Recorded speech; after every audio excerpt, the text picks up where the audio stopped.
বিসমিল্লাহির রহমানির রহিম। প্রিয় মুসলিম দিনী ও ভাই ও বোনেরা, আসসালামু আলাইকুম।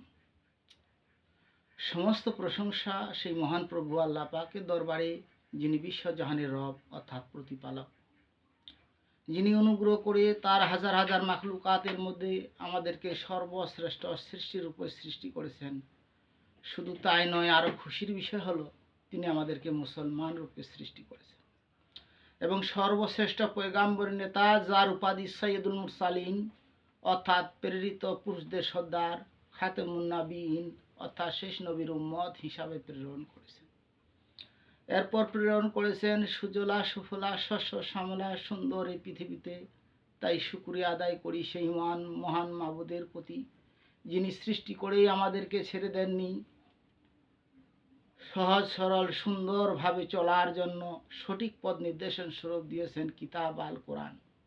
আমরা যেন সেই কিতাব অনুযায়ী পরিচালিত হতে পারি, সেই জন্য প্রেরণ করেছেন শ্রেষ্ঠ মহানবী দো জাহানের বাদশাহ হযরত মুহাম্মদ সাল্লাল্লাহু আলাইহি সাল্লামের প্রতি, তার পরিবার পরিজনের প্রতি হাজার হাজার দুরূদ ও সালাম।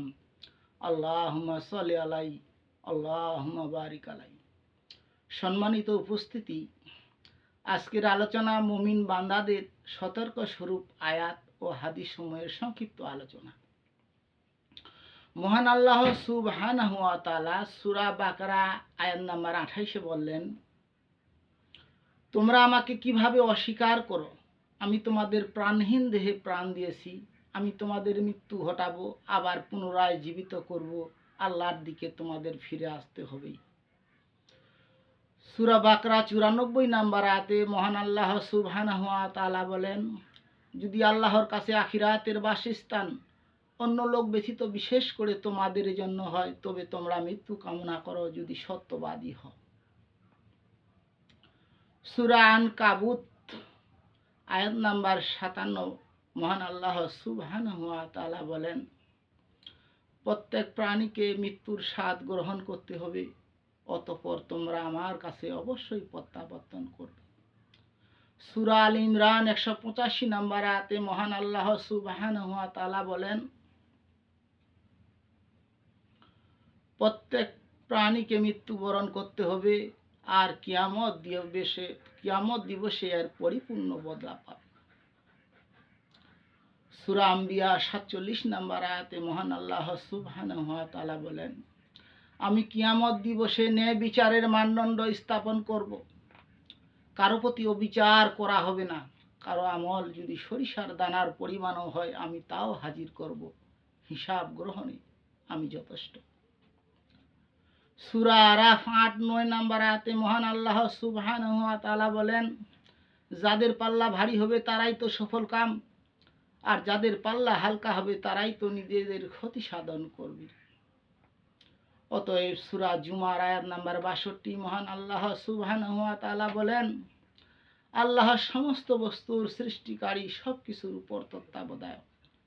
একটি মানুষ ইচ্ছে করলে 5 ওয়াক্ত সালাত আদায় করতে পারবে, আবার সে ইচ্ছে করলে খারাপ কাজে নিয়োজিত হতে পারবে।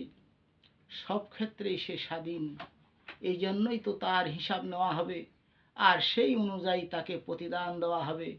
সুতরাং খারাপ কর্মে নিয়োজিত হয়ে তকদিরের দোষ দেওয়া বৈধ হবে না। রাসূল সাল্লাল্লাহু আলাইহি সাল্লাম বলেছেন, যে ব্যক্তি দুনিয়ার প্রেমে ডুবে থাকবে সে আখিরাতকে ক্ষতিগ্রস্ত করবে, যে আখিরাতকে ভালোবাসবে সে দুনিয়ার জীবনে ক্ষতিগ্রস্ত হবে। হে লোক সকল, তোমরা স্থায়ী জীবনকে অস্থায়ী জীবনের উপর প্রাধান্য দান করো। রাসূল সাল্লাল্লাহু আলাইহি সাল্লাম বলেছেন,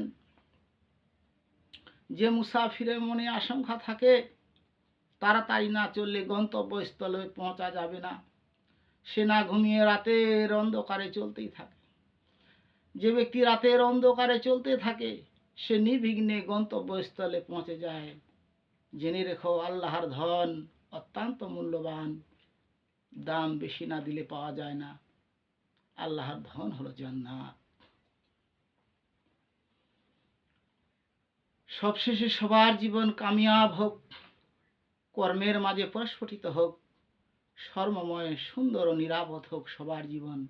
এই কামনায় আজকের মতো এখানে বিদায় নিচ্ছি। আসসালামু আলাইকুম ওয়া রাহমাতুল্লাহ।